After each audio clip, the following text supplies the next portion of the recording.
Hello, y'all.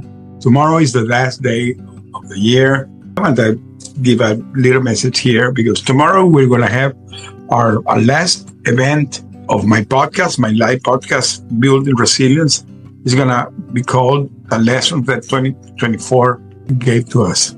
It's going to be a sharing about all the things that in this last day of the year, I want to reflect with you about what happened in this year for you and what are your goals for 2025. But I want to come to here to say to you that even if you haven't reached your goals or you're going to any situation in this moment, always think like you already got there.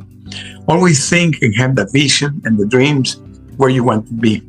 And think, and at the end, it will be materialized. And have the faith, have the confidence, and have the faith that things happen. I'm going to share a small story here. When I went in 2017 through my hostage situation, that year, we did an extensive lobby in my company because they were having all this tension between the U.S. and Venezuela, and we wanted to keep the company safe. And they was protected, etc. And one of the guys that helped me was a guy that he was retired.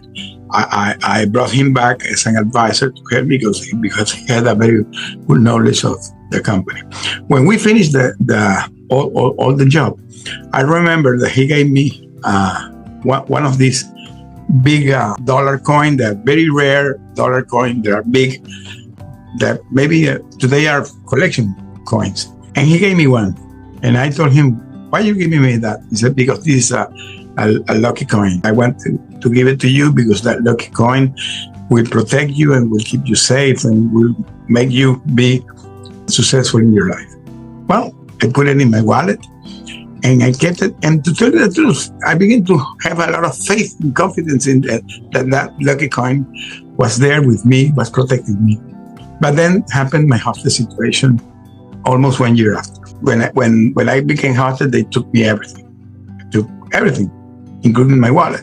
And I was already thinking, what will happen with that lucky coin? Who has that lucky coin? Well, the other day I was here with my new wallet that I have today here that I bought when I came back. And I was putting some papers inside the wallet. You're not going to believe me, but it came from the wallet, was included inside the lucky coin. I don't know how, but it came back to me. Today I have my lucky coin back. Is this a miracle or this is something of God? But here I have my lucky coin. It came back to me. Today I can tell you that anything in life can happen. The miracles happen because God makes miracles. If you're going to any situation, don't lose your faith because miracles happen. And here's the proof. Thank you very much. Have a wonderful new year and a blissful 2025.